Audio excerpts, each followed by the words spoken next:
commencé, le but du projet, c'était de produire de l'énergie électrique à partir de panneaux photovoltaïques, un champ de panneaux photovoltaïques. Et la particularité, comme je l'ai mentionné tout à l'heure, c'est que ce champ de panneaux photovoltaïques-là, il est installé sur un système de suiveur solaire.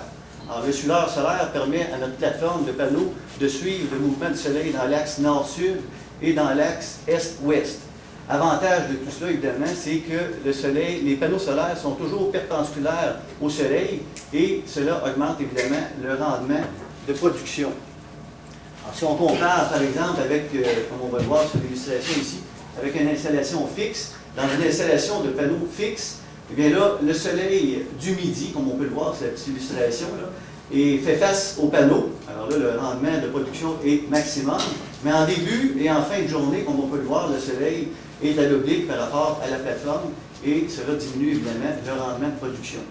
Si on a dans les deux axes, alors si on combine le mouvement est-ouest avec le mouvement nord-sud, bien là, on peut augmenter jusqu'à 40% la production du système de panneaux photovoltaïques. Utilisation du système. Eh bien, nous, ici, au Cégep, on a en fait 3 vocations à notre système. Une des premières vocations, c'est de permettre à l'installation d'alimenter une section du laboratoire. Alors, tout à l'heure, lors de la visite, vers la fin de la visite, on va aller dans le laboratoire où on retrouve justement des tables de travail qui sont entièrement alimentées à partir de cette énergie propre et inépuisable, produite par le champ de panneaux photovoltaïques. Un autre objectif aussi de notre système, c'est pour nous permettre évidemment de réaliser des laboratoires dans les cours de 3e année. Alors, les cours de 3e année dans lesquels on va réaliser ce qu'on appelle des mini-projets. Mini-projets intégrateurs, là, comme on disait tout à l'heure, qui permettent aux étudiants de réintégrer toutes les informations, toute la formation qu'ils ont eu au cours des 2-3 premières années. Un autre, j'y reviendrai un petit peu plus tard sur les types de projets qu'on fait avec ça. Un autre objectif de notre installation, évidemment, c'est quand on ne donne pas de cours comme tel dans le laboratoire où sont situés les équipements, l'énergie produite n'est pas perdue, elle est retournée dans le réseau d'Hydro-Québec à partir d'onduleurs spécifiques qu'on appelle des onduleurs réseau. Et là, à ce moment-là, ça va faire baisser la facture d'électricité en fonction de la quantité d'énergie qu'on va retourner dans le réseau. Alors évidemment, ici, on parle de microcentrales. Alors, ce n'est pas des quantités énormes d'énergie qu'on fournit ici, mais c'est quand même pas gaspillé, c'est retourné dans le réseau. Le système il a été pensé avec un aspect de système ouvert. Alors, pourquoi un système ouvert? Parce qu'on a l'idée de faire des installations, nous autres, configurables selon différents besoins. Par exemple, on peut faire une configuration, une installation de système de photovoltaïque de type autonome. Je vais la décrire un petit peu plus tard, celle-là aussi, mais grosso modo, une installation autonome, c'est une installation qui est faite en milieu isolé.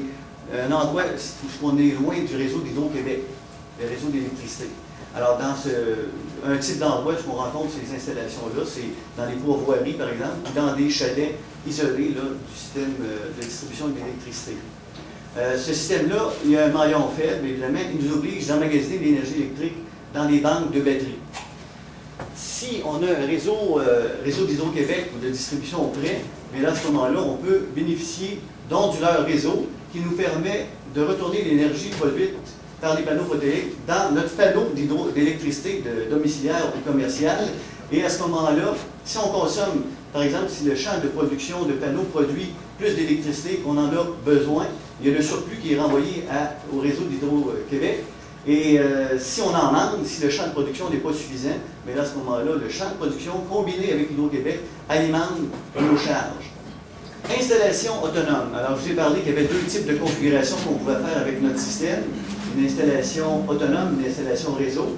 Alors, dans l'installation autonome, ici, sur l'illustration, on voit les principaux composants de ce type d'installation-là. On a en haut, tout à fait, le champ de panneaux photovoltaïques qui convertit les rayons du soleil en électricité directement. Et par la suite, en couleur kaki, on voit un régulateur. Alors, le régulateur, lui, a comme pour fonction de prendre l'énergie des panneaux photovoltaïques et d'aller recharger les batteries avec un dosage adéquat pour que les batteries soient chargées à plein sans avoir de surcharge. Parce qu'il est impossible de brancher les panneaux directement sur une banque de batterie. Si on parle de batterie à électrolyte, eh bien là, l'électrolyte se mettrait à bouillir là, lorsque les panneaux produiraient beaucoup d'électricité. Alors, ça nous prend un régulateur pour régulariser justement l'énergie produite par les panneaux pour emmagasiner cette énergie-là plutôt dans les batteries. Il y a aussi, évidemment, l'électricité peut être utilisée directement des batteries pour alimenter des charges en courant continu. Hein. Les batteries, c'est du CC, du courant continu. Alors, la plupart des charges qu'on a, nous autres, dans les résidences, c'est des charges en courant alternatif. Mais il y a quand même des charges en courant continu qui existent, des lampes fluocompactes à 12 volts ou à 24 volts, certains petits équipements, des ordinateurs, des choses comme ça, qui peuvent fonctionner directement avec l'énergie produite par les batteries. Mais comme les charges domiciliaires sont principalement des charges qui fonctionnent en courant alternatif, on fait usage d'un dispositif qu'on appelle un onduleur, qui lui va convertir l'énergie des batteries en courant alternatif pour alimenter les différentes charges. Alors, des télévisions, des petits réfrigérateurs, ou des équipements en fait pas trop énergivores, parce qu'évidemment, il ne faut pas penser ici, avec une installation comme ça, d'alimenter des plaintes chauffantes. Il y avait beaucoup d'idées, je peux chauffer ma maison avec ça? Absolument pas. Un système comme ça tomberait assez vite, parce que l'électricité, en fait, pour alimenter des plaintes électriques consomment énormément de puissance. Alors, à ce moment-là, il faut penser à avoir un système auxiliaire, poêle au granule, poêle à bois ou au gaz propane. Installation réseau. Alors, je vais vous décrire en gros ici ce qu'on rencontre dans une installation réseau. Vous avez à gauche, là, on voit le petit soleil qui frappe un champ de panneaux photovoltaïques. Alors, l'énergie produite par les panneaux peut être envoyée, comme on le voit à gauche, vers une banque de batterie qu'on voit en couleur bleue. Mais ça, c'est optionnel. Okay? Ça, c'est juste au cas où le réseau d'Hydro-Québec tomberait en panne.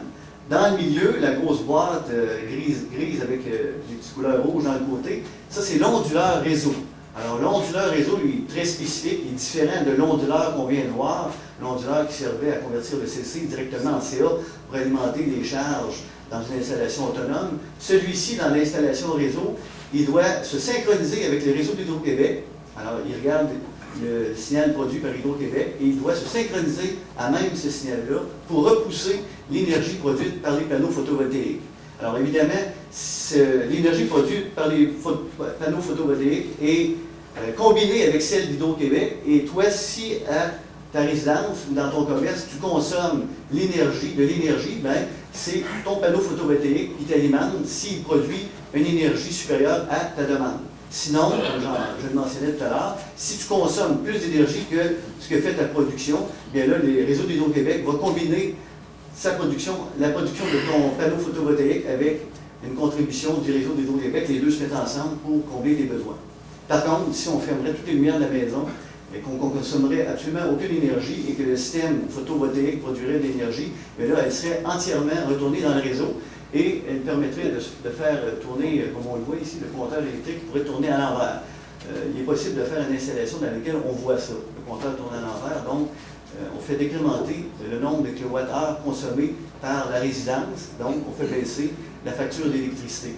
Évidemment, Hydro-Québec ici ne te donnera pas de l'argent si tu fais baisser ta facture d'électricité à zéro. C'est jusque-là qu'ils vont. Ils ne donneront pas de l'argent si tu te mets à pomper de l'électricité dans le réseau après avoir fait descendre ta facturation à zéro. Donc, au mieux, on se ramasse avec une contribution d'Hydro-Québec qu'on élimine à zéro en repoussant notre propre énergie les moments où on ne l'utilise pas. Il y a aussi la mesure du rendement des panneaux photovoltaïques. Alors ça, c'est un des premiers mini-projets qu'on a fait en troisième année dernièrement.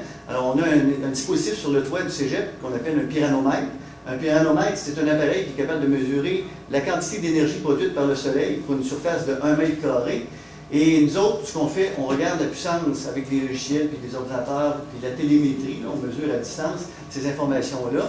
On regarde la production de notre panneau photovoltaïque par rapport à l'irradiation qu'il y a en temps réel avec le petit pyranomètre. L'ordinateur, un petit programme dans l'ordinateur fait des calculs et on sort en temps réel la donnée relative au rendement de notre panneau photovoltaïque. Alors ici, les panneaux photovoltaïques n'ont pas des rendements épouvantables.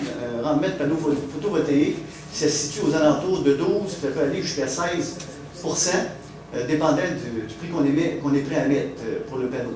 Évidemment, il y en existe des panneaux, on entend dire, si vous allez sur Internet, vous allez entendre parler de panneaux photovoltaïques qui ont des rendements de 30%, mais évidemment, ils sont très chers, puis c'est le genre de panneaux qu'on trouve sur les installations qu'on envoie dans l'espace, les satellites, puis la navette spatiale et tout.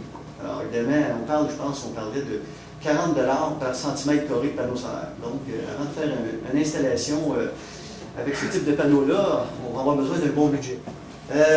Branchement, vérification des performances des différents composants que regroupe notre installation. Alors, on a parlé qu'il y avait des régulateurs, des onduleurs, différentes pièces d'équipement. Alors, nous autres, on fait au niveau des laboratoires, des bancs de tests qui nous permettent d'étudier les formes d'ondes générées par ces dispositifs-là, le rendement qu'ils ont, et aussi la plupart de ces équipements-là de haute technologie sont programmables. Alors, il y a des liens de communication série qui se font avec ces équipements-là, avec des logiciels adéquats. On peut aller changer des paramètres à l'intérieur, le reprogrammer selon différentes configurations. Alors là, on parle non seulement de branchement, mais aussi de programmation, donc au niveau matériel et programme, logiciel. On fait aussi, bien sûr, de la télémétrie. Alors, à l'aide d'un ordinateur qui est placé à distance, on peut aller mesurer les paramètres de production de notre champ de panneaux photovoltaïques. Alors, on peut sortir sur des graphiques la consommation en temps réel et avec des tabulaires, tout ça, avec des graphiques. On peut enregistrer de l'information à long terme pour avoir la consommation, par exemple, du mois ou de l'année. Alors, on peut voir sur des graphiques les pointes de consommation là, durant le mois et le total qu'on a produit là, à chaque mois et faire un bilan énergétique au bout de l'année pour savoir comment on est capable de produire avec notre installation. Éventuellement, ce type d'information-là, on aimerait aussi qu'elle soit disponible, se faire un centre de diffusion par page web. Alors, ça serait intéressant, ça c'est dans les projets éventuels qu'on va faire. Alors, vous allez pouvoir communiquer, aller sur notre site et voir ce qui se passe sur le toit avec la consommation en temps réel. Alors, tout comme l'ensemble, le reste de l'installation, la commande électronique de notre suiveur solaire, qui est faite par la compagnie Watson, la commande électronique qu'on peut voir apparaître à droite sur l'illustration. Alors ça, c'est l'intelligence du système, c'est ce qui permet de faire bouger notre plateforme dans l'axe nord-sud, est-ouest. Cette intelligence-là, nous autres, on l'a adaptée pour qu'elle permette à l'étudiant d'introduire sa propre version à lui de commande électronique pour contrôler le vrai système de suiveur solaire. Alors, la petite boîte qu'on voit à droite, il y a un petit interrupteur, puis nous autres, on a fait des modifications à l'intérieur pour la rendre inopérante. L'intelligence seulement inopérante. Par contre, les actionneurs de la plateforme, l'actionneur nord-est, sud-est, est-ouest, excusez, nord-sud, et les détecteurs de fin de course, puis tout ce qui a rapport à notre mouvement de suiveur solaire, c'est accessible à l'étudiant. Et à partir de son poste de travail, on va voir au niveau du laboratoire, et avec sa propre version électronique de système qui se bâtit lui-même, il va contrôler le système réel qu'on a sur le toit. Mais avant, évidemment, on ne laisse pas aller directement sur notre installation comme ça. Avant, on va lui demander de nous prouver que son système électronique fonctionne bien sur un petit simulateur qu'on verra au laboratoire. C'est en fait une reproduction en miniature de ce qu'on a en haut, très fidèle. On voit des petits bébés panneaux solaires là-dessus. Il y a des actionneurs, des moteurs qui permettent de faire le mouvement dans l'axe est-ouest et dans l'axe nord-sud, avec des détecteurs de fin de course aussi pour interrompre le positionnement lorsqu'on est rendu aux extrémités, là, pour évidemment qu'il n'y ait pas de bruit que le moteur s'arrête à des positions extrêmes.